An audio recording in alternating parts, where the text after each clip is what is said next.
नमस्ते साथियों। साथियों, इस प्रस्तुतिकरण में मैं मेरे दिए दर्शन अनीश्वरवादी वेदांत पर बात करूंगा। जो इसके मुख्य तथ्य हैं, कुछ पक्ष हैं, बहुत ही सरल तरीके से सरल शब्दों का उपयोग करते हुए, सरल तथ्यों का प्रयोग करते हुए मैं पूरा दर्शन आपको समझाऊंगा। ये जो मेरा दिया दर्शन अनीश्वरवादी वेदांत है, ये पूरी तरह से वेदों पर आधारित है। वेद, उपनिषद और उससे जुड़े हुए अन्य जो उपग्रंथ हैं, उप ऋषियों का जो ज्ञान दिया है, उससे जुड़ा हुआ सारा ज्ञान है। भारत के सभी दर्शनों को मैंने पढ़ा है। उनके जो मुख्य ज्ञान है, विचारधारा, कैसे वो उपनिषदों से जुड़े हुए हैं और कैसे वो जो मेरे दर्शन है अनीश्वरवादी वेदांत उसका हिस्सा बन सकता है या उसमें सहायता दे सकता है।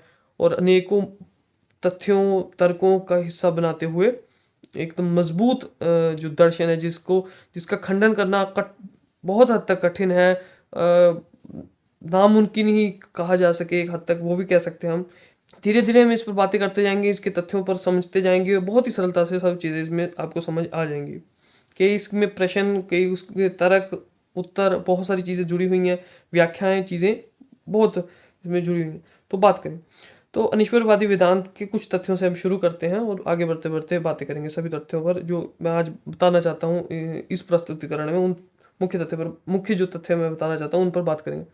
तो सबसे पहले ब्रह्मांड की उत्पत्ति ले लेते हैं, क्योंकि जो शुरुआती चीज़ शुरू होती है, जो ईश्वरत्व से जुड़ी हुई है, ईश्वर से जुड़ी हुई है, वो ब्रह्मांड से ही उत्पत्ति से होती है। जब ब्रह्मांड कैसे आया, जब ब्रह्मांड क्या है, उससे ही शुरू होती है। तो पहले ही मैं एक बात शुरू कर दूं, जैसे इसमें दर्शन है अनीश्वरवादी वेदांत, जो वेदों और उपनिषदों पर आधारित है, ये पूरी तरह उसका जो गुण ज्ञान है, जो मुख्य ज्ञान है, जो सत्य में जो उसमें ज्ञान बताया गया, उसकी बात मैं इसमें करूंगा। तो अनीश्वरवादी वेदांत का मतलब ये है, पहले मैं बता दूं कि ईश्वर और ब्रह्म दोनों अलग चीजें हैं, दोनों में कोई समानता नहीं है। हम ईश्वर का खंडन कर रहे हैं, लेकिन ब्रह्म को, जो ब्रह्म की व्याख्या है, जब ब्रह्म किस शब्द के लिए उपयोग किया जाता है या क्या उसकी महत्वता है, उसके बारे में बात करेंगे कि क्यों क्यों ब्रह्म के बारे में बात करना सही है और क्यों ईश्वरत्व या ईश्वर के बारे में बात करना एक गलत विचार है या एक खंडित चीज़ है वो। तो अनीश्वरवादी वेदांत, तो ब्रह्मांड की उत्पत्ति से शुरू करते हैं, ठीक है। इसमें मैंने सरलता के लिए लेखन पहले ही लिख लिया है अपना।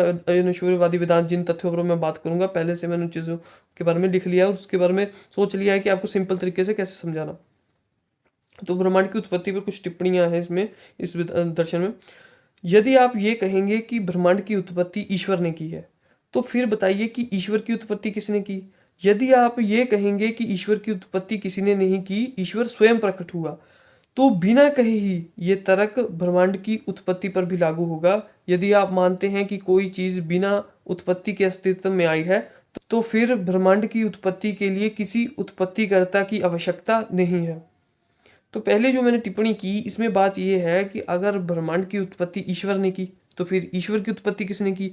अगर ईश्वर स्वयं स्वतः स्वयंभू खुद प्रकट हो गया, तो बिना कहीं, जैसे आप मान सकते हैं कि कोई चीज़ खुद से हुई ही है, तो अगर हम ब्रह्मांड हमें दिख रहा है, प्रत्यक्ष रूप में उपस्थित है, तो हम सबसे पहले तो हमें ये मानना चाहिए कि ये ब्रह्मांड स्वयं से ही आया।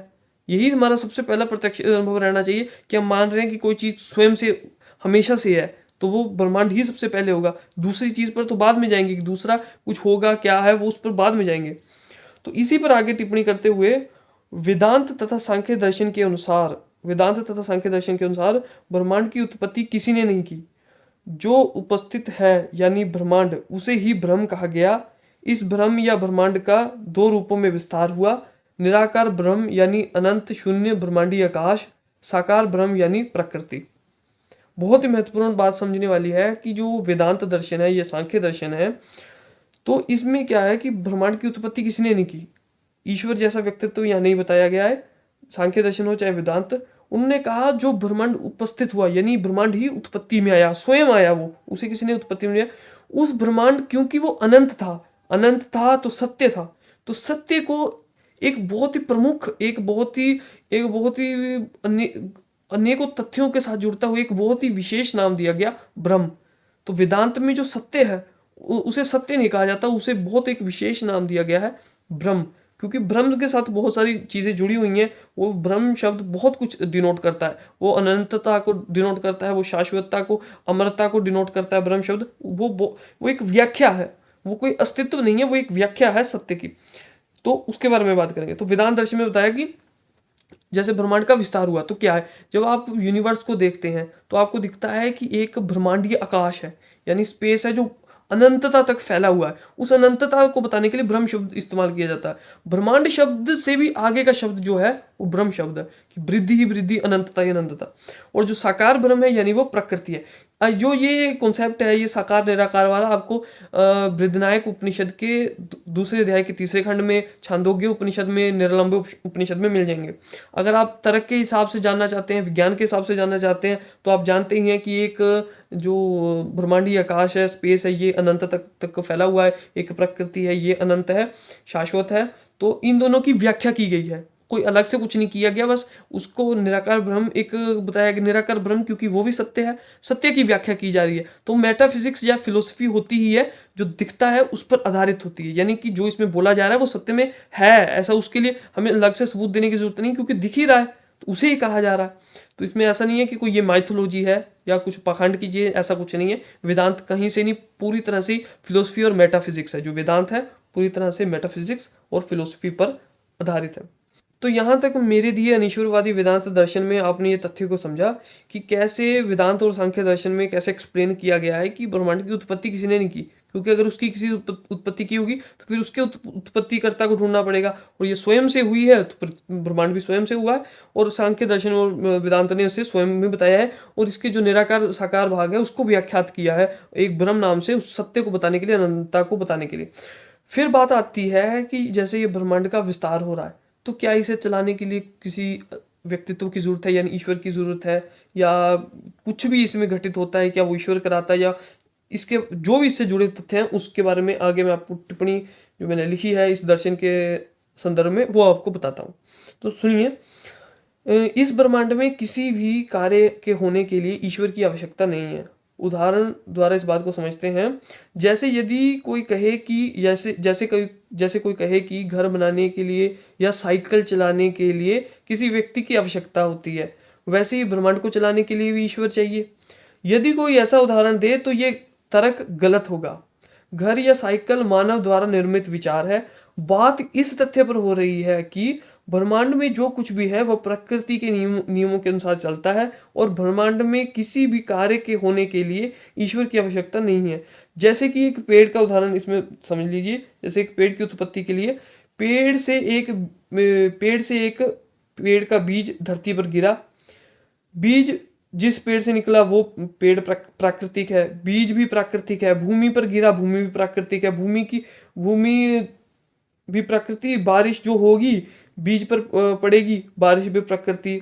सूर्य की रोशनी उस पर पड़ेगी, सूर्य भी प्रकृति। पेड़ की उत्पत्ति के लिए बहुत सारे बाहरी कार्यों की आवश्यकता पड़ी, परंतु सभी आवश्यकताएं प्राकृतिक थीं। कोई भी आवश्यकता प्रकृति के बाहर की नहीं थी। तो इस पूरे जो मैंने इसमें टिप्पणी की, जो लेखन लिखा है, तो इसमें हमने ये समझा कि ब्रह्मांड में जो भी है, प्रकृति में जो भी है, उसे उत्पत्तित करने के लिए बहुत सारे कार्यों की उत्पत्ति जरूरत पड़ सकती है, लेकिन वो प्रकृति में स्वयं ही उपस्थित है। प्रकृति को बाहर से किसी चीज की आवश्यकता नहीं है। जो एक घर है वो प्रकृति नहीं बना सकती, जो पेड़ है वो मनुष्य नहीं बना सकता। जो प्रकृति में है, जितना भी कुछ प्रकृति में है, पेड़ से लेकर धरती से लेकर ब्रह्मांड में कुछ भी हो, उसे प्रकृति ने ही उत्पत्तित किया है। पृथ्वी की उत्पत्ति कैसे हुई? जो कॉस्मिक धूल थी, जो ऊर्जाई शक्ति, बादल घूम रहे थे, सूरज जैसे बना।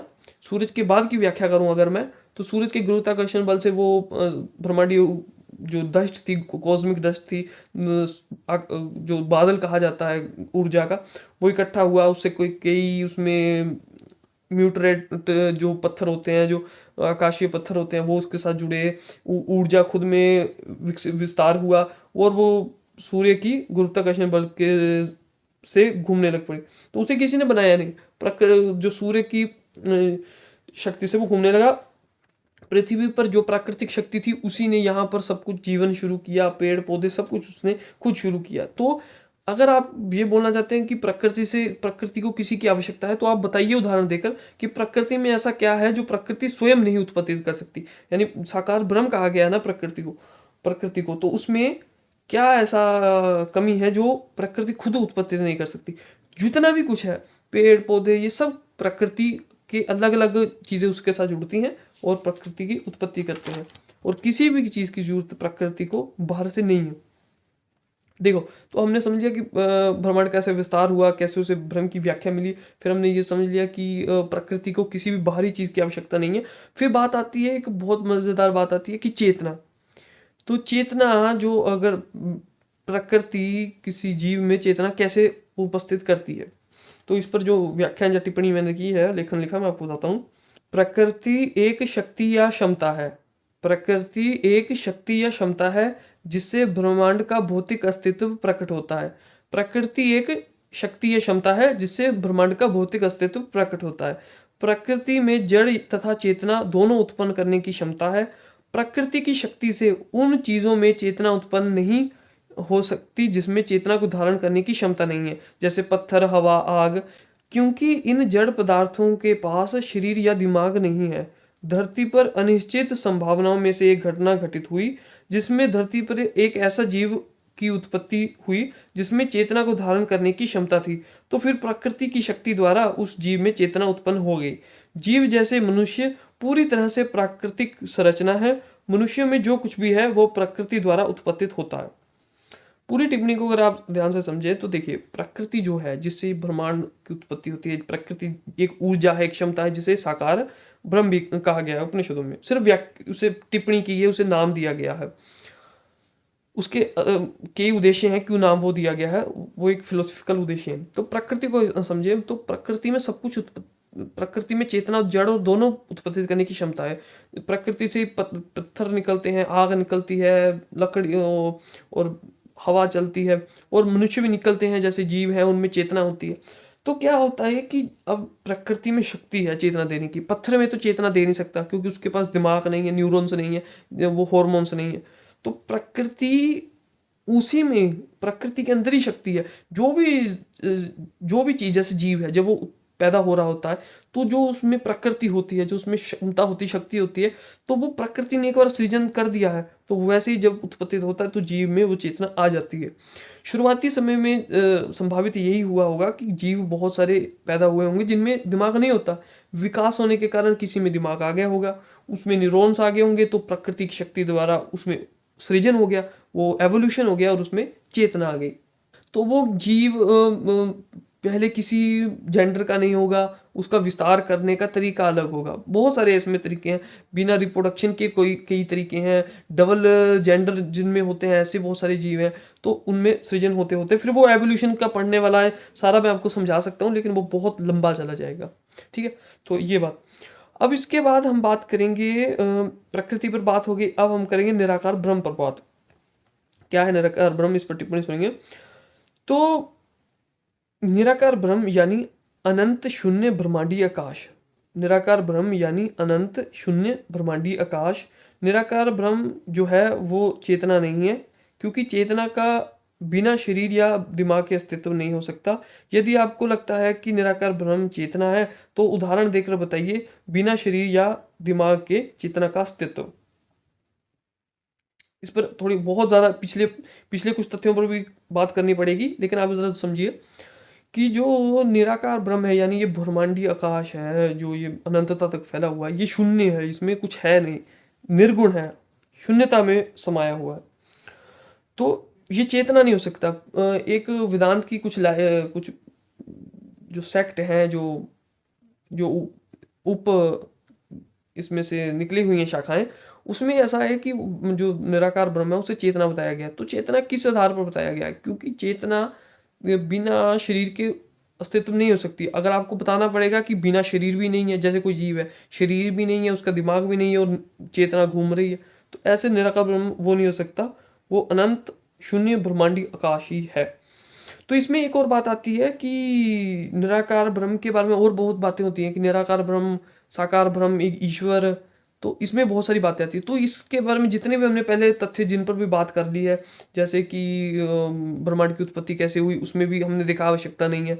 फिर हमने देखा कि आगे जो उसकी व्याख्या की गई है वेदांत और सांख्य में, उसे नाम दिए गए हैं निराकार ब्रह्म, साकार ब्रह्म, उसमें भी ईश्वर की बात नहीं हुई है। और जो इसमें जो कार्य होना है, यानी कि आप बोल रहे हैं कि निराकार ब्रह्म ऐसा है या वैसा है, तो आप देखिए कि प्रकृति में उसकी जरूरत है। प्रकृति स्वयंभू है, उसमें किसी चीज़ अलग से किसी चीज़ की ज़रूरत नहीं है। तो और जो इंसान जिंदा है या चलता है फिरता है चेतना के कारण, वो भी प्रकृति द्वारा मिलती है। तो ज़रूरत भी नहीं है और उसका अस्तित्व को बताने की ज़रूरत भी नहीं है। यहाँ मतलब कि प्रकृति को भी उसकी ज़रूरत नहीं है, उसके अस्तित्व होने की भी ज़रूरत नहीं है। ठीक है, आगे हम बात करेंगे कि बहुत चीज़ें बहुत सिंपल तरीके में बहुत सारी चीज़ें हम इसमें सॉल्व कर चुके हैं। अब बस ये है कि मनुष्य के जीवन यापन को ज़रा समझें कि देखिए मनुष्य पहले जंगलों में रहा करता था, कोई उसमें संस्कृति नहीं थी। फिर संस्कृतियाँ और धार्मिक जो एक विचारधाराएं उत्पन्न हुई, उन्होंने कई चीज़ों की जवाब देने की कोशिश की, परंतु वो गलत हैं और जो सही तथ्य हैं वो आपको सामने रखने पड़ेंगे। इसमें मुख्यतः मैं अब टिप्पणी जो करने वाला हूँ उसमें पूर्ण जन्म, स्वर्ग नरक और जो पौराणिक बातें हैं, पुराने जो पुराण ग्रंथों में आते हैं, तो उनमें हम बात करेंगे कि उनका क्या है, और कर्म सिद्धांत उस पर बात करेंगे कि कैसे गलत है सब, वो देख बात करेंगे। इस पर टिप्पणी सुनिए। यदि कोई जानवर जैसे शेर किसी घास खाने वाले जानवर जैसे हिरण को मार डाले और खा जाए, तो ये उसका गुनाह नहीं माना जाएगा, और ना ही ईश्वर शेर को हिरण मारने की सजा देगा और ना शेर को नरक में भेजा जाएगा, क्योंकि ब्रह्मांड में नैतिकता जैसा कुछ नहीं होता। ऐसे ही यदि कोई व्यक्ति किसी व्यक्ति की हत्या कर दे तो इसमें अनैतिकता नहीं है, कोई उसमें गुनाह नहीं हो रहा। शेर हत्या कर सकता है, मनुष्य भी हत्या कर सकता है। न शेर ने गुनाह किया है न मनुष्य ने गुनाह किया, परंतु मनुष्य समाज को चलाने के लिए नैतिक मूल्य तथा कानूनी नियम बनाए गए हैं। इस प्रकार कर्म सिद्धांत या मनुष्य के कर्मों का फल ईश्वर देता है, ऐसा कुछ नहीं होता। इसी के साथ ना पुनर्जन्म ना स्वर्ग नरक होता है। पूरी टिप्पणी को अगर आप ध्यान से समझे तो बात इसमें निकल के आ रही है कि देखिए जैसे शेर जानवर है, जैसे कोई मांस खाने वाले जानवर हैं, तो शेर ने अगर हिरण मार दिया तो इसमें उसका गुनाह थोड़ी ना है, उसने मार दिया तो मार दिया, खाना था खा लिया, उसमें कोई नैतिकता नहीं, कोई नियम नहीं, कोई सामाजिक नियम नहीं, कुछ नहीं। वैसे ही मनुष्य था, आदि समय आदि काल में हम देख रहे हैं कोई मनुष्य किसी को मार दे रहा है, कोई गुनाह नहीं उसमें, मान रहा कोई कुछ नहीं हो रहा। अनैतिकता है क्योंकि इस ब्रह्मांड में सत्य में नैतिकता है नहीं। हमने समाज चलाने के लिए कुछ नियम बनाए, कुछ सामाजिक नियम बनाए, नैतिक मूल्य बनाए, वो हमने प्राकृतिक कल्पना की कि ऐसे ऐसे चीजें, विचारिक कल्पना की कि ऐसे ऐसे चीजें होंगी। धर्म ने अपने तरीके से विचार देने की कोशिश की, परंतु तथ्यों पर तो होनी चाहिए बात। तो ये तो जैसे हम जो जैसे मनुष्य का कोई गुनाह किया उसका गुनाह माना नहीं जाएगा, जैसे शेर ने कोई गुनाह किया उसका माना नहीं जाएगा। कर्म के फल देने वाली कोई बात है ही नहीं, कर्म सिद्धांत कुछ है ही नहीं कि गलत किया तो गलत मिलेगा, ऐसा कुछ नहीं है।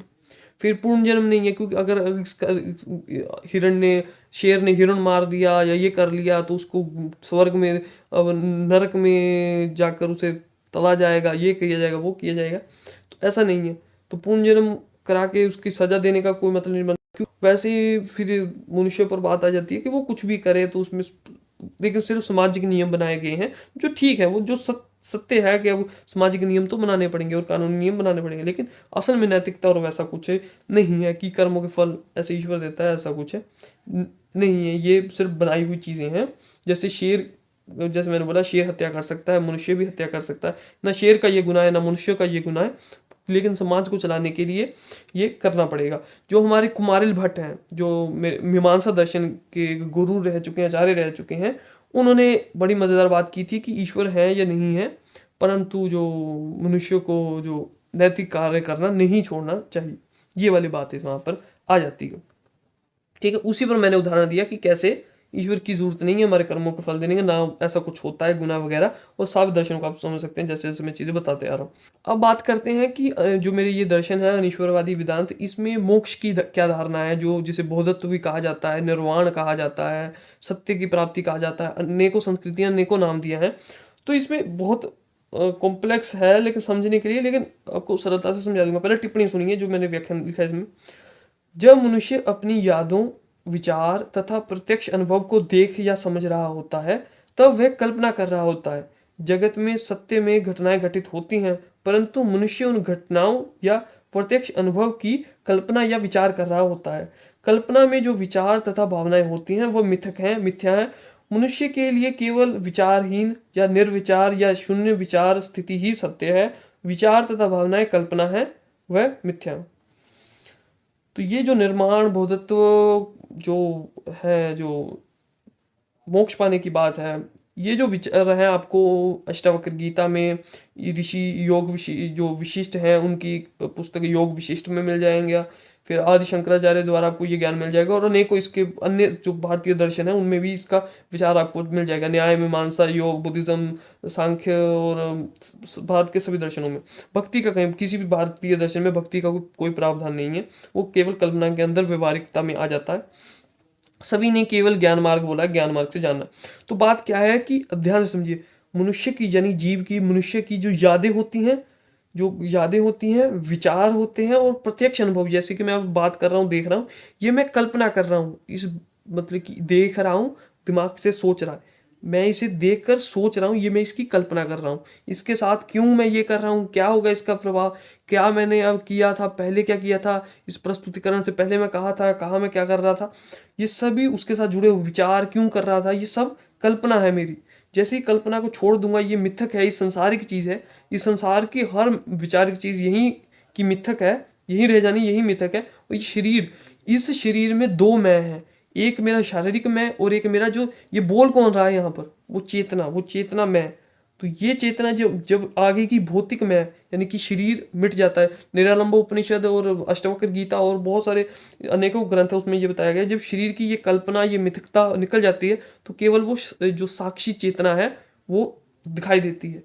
वो उस शून्यता में, ये जो निराकार ब्रह्म है यानी ब्रह्मांडीय आकाश अनंत है, उसका एक फॉर एग्जाम्पल है, उसका एक अंश है। उसको जब हम जान लेते हैं, तो उसको जान ले चाहे इसको जान ले, दोनों में से किसी को भी जान ले, वैसे दोनों को ही आपको साधना पड़ता है। जैसे ही साध लेते हैं, वो मोक्ष की स्थिति आ जाती है, निर्वाण की स्थिति आ जाती है, बोधत्व की स्थिति आ जाती है, कि उस चेतना के अंदर वो साक्षी के बाहर, उसके अलावा जो भी है वो मिथक है, विचार मिथक है, यादें मिथक हैं, शरीर मिथक है, सत्य वो साक्षी चेतना है जो शून्यता में है, और जो निराकार ब्रह्म है जो शून्यता है, अनंत है। तो आप मोक्ष को प्राप्त कर लेते हैं। इसके बारे में और बहुत कुछ जान सकते हैं, मैं आपको किसी और में बताऊंगा। इसमें जो आखिरी टिप्पणी जो मैंने शुरुआत में बोली थी कि देखिए, ब्रह्म और ईश्वर में कोई समानता नहीं है। ब्रह्मांड के अनंत या विस्तृत रूप को कहने के लिए ब्रह्म शब्द का उपयोग किया जाता है। वही मैंने आपको बताया, निराकार ब्रह्म या साकार ब्रह्म है, वो शब्द नाम दिए गए हैं, वो विशेष नाम है। मैं भी प्रकृति का हिस्सा हूँ, आप भी प्रकृति का हिस्सा हैं, सब प्रकृति का हिस्सा है, सब उस प्रकृति को एक विशेष नाम ब्रह्म दिया गया क्योंकि वो अनंत है। वो फिलोसफी के स्तर पर, क्योंकि सब ब्रह्म है, ब्रह्म शब्द का उपयोग किया गया है। ब्रह्मांड ब्रह्मांड को ही ब्रह्म कहा जाता है। सब कुछ ब्रह्म है, ब्रह्मांड या प्रकृति या जो कुछ भी है, सब कुछ ब्रह्म है। ईश्वर एक मिथक काल्पनिक विचार है। तो ये सारा जो ये अनीश्वरवादी वेदांत है, ये पूरी तरह तथ्यों पर, वेदांत पर, उपनिषद के गुण ज्ञान पर आधारित है। तो सीधा सीधा इसमें मैंने बोला कि सब कुछ ब्रह्म है, सब कुछ ही ब्रह्म है। मनुष्य है, मनुष्य का शरीर है, सब कुछ ही ब्रह्म है। आप ये बोलेंगे कि जब मनुष्य का शरीर है जो मर जाता है, तो ये तो ब्रह्म मिथक हो गया, गलत हो गया। लेकिन ऐसा कुछ नहीं है। जो प्रकृति का साकार ब्रह्म है, इसके अपने नियम है। जो निराकार ब्रह्म है, जो शून्यता में है, उसके अलग नियम है। जो ये निराकार ब्रह्म है, ये प्रकृति है, प्रकृति से निकलकर प्रकृति में समाप्ति हो जाती है। तो ये यहीं का उत्पत्तित, यहीं में समा गया। वही सिर्फ अंश भर बाहर निकला और अंदर ही आ गया। वो असत्यता में आया, फिर सत्यता में लीन हो गया। तो ये बात है। इसमें मिथ जो भी माइथोलॉजी है, जो सब कुछ मैंने हटाकर शुद्ध जो ज्ञान है, शुद्ध फिलोसफी है, वो है जो इसमें